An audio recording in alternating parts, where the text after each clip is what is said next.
जय शिवराय. सर्व बंधू भगिनींना नमस्कार. स्टार मराठी न्यूज चॅनलमध्ये आपल्या सर्वांचे सहर्ष स्वागत आहे.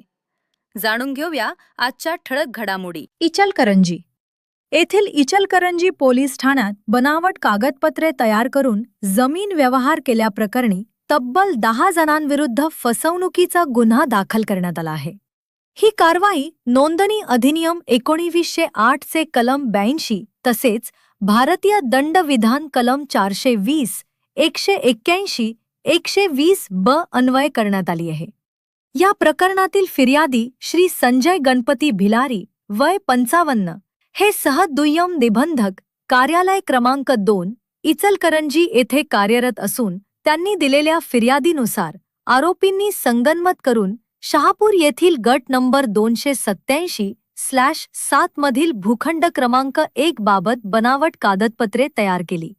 तक्रारीनुसार संबंधित भूखंडाचे संपूर्ण क्षेत्र आधीच विक्री झालेले असतानाही आरोपींनी उर्वरित क्षेत्र असल्याचा भास निर्माण करून खरेदीपूर्व करारपत्र क्रमांक 6005/2012 व वटमुखत्यारपत्र क्रमांक 6006/2012 तयार केले.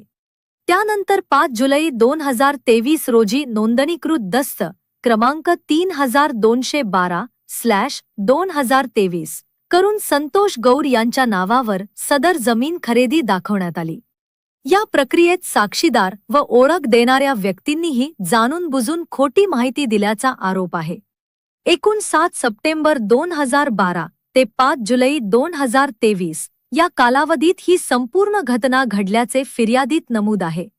या प्रकरणी संतोष धोंडीराम गौर, कल्पना यशवंत सुर्वे, दत्तात्रय यशवंत सुर्वे, लक्ष्मी गजानन सुर्वे, नरेंद्र गजानन सुर्वे, माधुरी गजानन सुर्वे, सुहास बाबूराव कुंभार, साईनाथ चंद्रकांत शास्त्री, संजय मारुती घाटगे आणि विजय मारुती गाताडे यांच्याविरुद्ध गुन्हा दाखल करण्यात आला आहे.